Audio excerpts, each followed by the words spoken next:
Dès lors qu'on a du stockage de produits, il faut qu'on ait sur rétention pour éviter tout ce qui est écoulement. Dans la caserne des pompiers de Rennes, Alexandre Martin se forme à un nouveau métier. Après 10 années sur le terrain, la carrière de cet ancien pompier s'est arrêtée net à 31 ans, lorsque les premières crises d'épilepsie sont apparues. Quand j'ai été diagnostiqué épileptique, c'est toute ma vie qui s'est écroulée. J'étais sapeur-pompier professionnel, je n'avais plus le droit d'exercer. J'étais moniteur de plongée sous-marine dans mes loisirs, je n'avais plus le droit d'exercer. Je faisais de la moto, je n'avais plus le droit de conduire.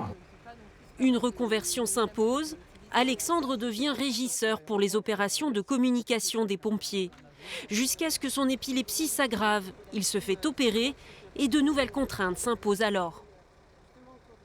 Il lui fallait la possibilité de conduire un véhicule lourd. Et le médecin du travail nous a fortement déconseillé cette conduite, donc impossibilité de poursuivre sur son poste actuel. Et donc, de nouveau, réflexion et réorganisation. Changer de métier une deuxième fois n'effraie pas Alexandre. Avec l'appui de ses chefs, il se fixe un nouvel horizon, des études pour exercer dans la prévention des risques au travail.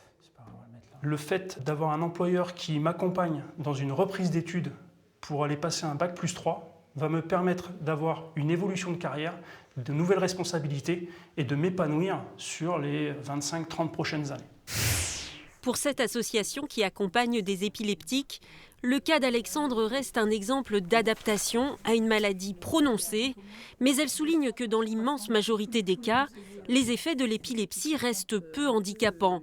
La manifestation la plus courante, donc, c'est cette perte de conscience. Ça peut être aussi tout simplement un bras qui bouge. Ça peut être un rictus, ça peut être des taches devant les yeux, c'est tout ce qui va venir toucher en fait une partie de notre cerveau. Grâce au traitement, rares sont les personnes qui subissent désormais des crises avec convulsions. Pour Alexandre, ce n'est plus qu'1 à 2 fois par an. Pas de quoi faire obstacle à ses projets.